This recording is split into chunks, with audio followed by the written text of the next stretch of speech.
how to turn on or turn off gallery shared album notifications on Samsung Galaxy S26 Ultra.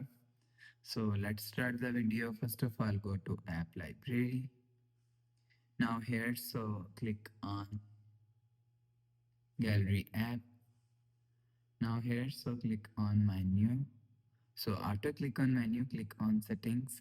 Now in gallery settings, scroll down,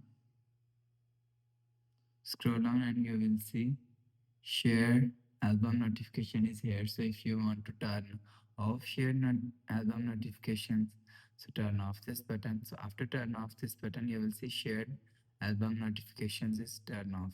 So if you want to turn on share album notification, so turn on this button.